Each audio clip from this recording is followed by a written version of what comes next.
Hi everybody, it's Lucinda Curran here from Eco Health Solutions, and this morning I wanted to talk to you about essential oils and mould. And one of the things I've been noticing over the many decades is that essential oils have become really popular. I know when I first got into them in the late 80s, they were so hard to get, and now they're abundantly available, and all the multi-level marketing companies have jumped on board, and you can get this one and that one and all of that. So I'm really excited about that change, because I think that's a positive step forward in terms of dealing with things in our environments and our worlds. It's a nicer way to freshen air, or not to freshen air, deodorize rooms is probably a more appropriate way of putting it. But I do want to just say, before I go any further with essential oils, a lot of people assume that because they're natural, they're not synthetically made, they're not a fragrant oil, that everybody's okay with them. And I just want to make very clear before I go any further that that's not the case. For people who are chemically sensitive, even essential oils, even the fact that they come from nature, doesn't necessarily mean that they're safe. For me, when I was really sick with chemical sensitivities, they were okay for me. However, I was probably more of the unusual person in that mix, because for me it wasn't an issue, whereas for most people it is. So just so we're clear on all of that. That said, I still think essential oils are a fantastic way to go, particularly in dealing with mould. There's been a lot of literature, and let's step back first to the mainstream. Mainstream often recommends bleach-based products for cleaning mould, and that's not a good way to go. Bleach is basically, it does two things. It, first of all, whitens mould, so it's harder to see. And then the second thing that it does is it feeds mould. So it actually is a food source because it's a carbohydrate-based mix. So bleach isn't the best way to go. When people look a little bit further, they'll come across resources that recommend using vinegar. Now, whilst vinegar, in essence, scientifically has been shown to be useful for dealing with mould, that is straight vinegar, it's neat vinegar. And the best way to describe it is it's very different to what we get in the supermarkets and what we're able to actually get our hands on. What we can get is diluted vinegar, so it actually contains quite a lot of water. So the neat vinegar is so sour, so pungent, so difficult to actually smell and deal with that most people won't even open it or touch it or whatever if they could get their hands on it. It's really potent. So again, I think it's a little bit like an essential oil straight, as opposed to a diluted one that you could apply on your skin.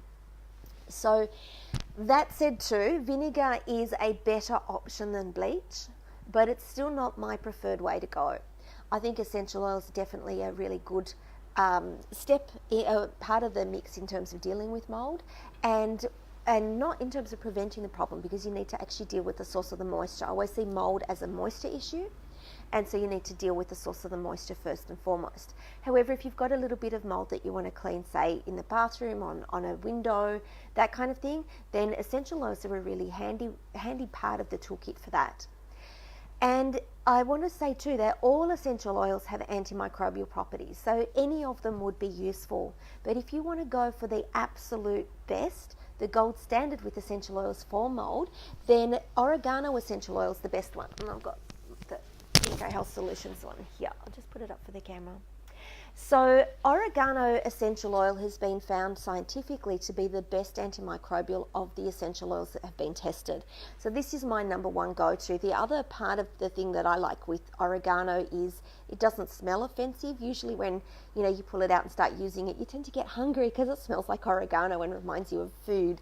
So that's a nice part of it too. I don't know of any contraindications with it, as there are with many essential oils, particularly in terms of pregnancy. It's not a skin irritant. So it's a fairly safe essential oil to use. So this is my number one essential oil for dealing with cleaning up mould or dealing with mould in any way, shape or form. So part of the way I use it is after I've been on site to somebody's place, particularly when there is mould, I'll burn it in the car just to help with preventing cross-contamination in my car. And the other thing to bear in mind with mould is that even if we kill it, and this is good at killing mould, you still need to physically remove it. So you can't just spray it around and just go, well, that's it, we're done. You actually need to physically remove it as well, because dead mould and live mould is equally problematic. So you actually want to remove it as well. While we're on the topic of how to use it, one of the ways to use it is to actually have it in a burner. Now, a burner is different from a diffuser, and I've got very big concerns around diffusers. So diffusers are the new fandangle oil burners that are very different to what we used to have when, back in the day when I got into oils. And diffusers are the ones that are sending out the plumes of steam. So you're putting water in them, you're putting essential oils in them, and it's just spurting it all, like making it really hot and sending it all around the space with steam. I have concerns about that for two reasons. Firstly, when you do it that way, you're actually adding a lot of moisture to the air. Now, as I said, mold is a moisture problem. So if we're adding more moisture, we can actually be creating a larger problem. The other thing is that when I go on site and I find them, I open them up and I have a look at all the little tubes inside, and usually there's a lot of microbial activity inside those tubes, which means there's some sort of mold or fungus growing in there. So if you then think about that being in the tube and then you're dispersing everything around, it's a nice way to spread mold, and that's not what we want to do. So in terms of burners, I recommend this electric burner or something similar. This is basically, it's got a very small dish on the top, you can see, and you put a few drops of oil. You don't need any water, you don't need candles or anything. You plug it in and it heats. Now, this is a gentle way to go. It's not a really mega, smell out the room really quickly. It's a very gentle low heat. If you do forget and leave it on by accident, it's no big deal. Hi Darlene, thanks for joining me. It's a nice way to go in terms of burning oils, and it's one of the safer options. I think you're not adding any moisture, you're not using paraffin-based candles, you're not using candles with lead-based wicks and all of that kind of thing. So it's one of the safest ways to actually be dispersing and using oils in terms of putting them in the air for us to, do what they need to do. So I hope that was helpful for you. I think it's a really nice thing to know that oregano is one of the best things to do. And actually, on that note, I think eating oregano is going to be a helpful part of dealing with mold, but I would absolutely adamantly strongly recommend that you avoid ingesting oregano oil. So there's a lot of oils on the market. I'm just going to put this down. There's a lot of oils on the market that are made for you to ingest them, for the oregano oils that you can ingest.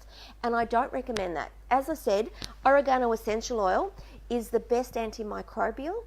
It's the best in terms of dealing with mold. So if it's really good at killing things off at that level, then it's going to be killing off everything in the gastrointestinal system. So the good and bad bacteria, and you can end up with other problems with that. So I highly recommend not ingesting oregano oil in any way, shape or form, essential oil or the ones that are made for ingestion. Oregano essential oil is for cleaning, and that's it. So yeah, I hope that's helpful, and I'd love to hear your comments and look forward to interacting with you later, and I'll catch up with you again soon. Have a beautiful day. Bye-bye.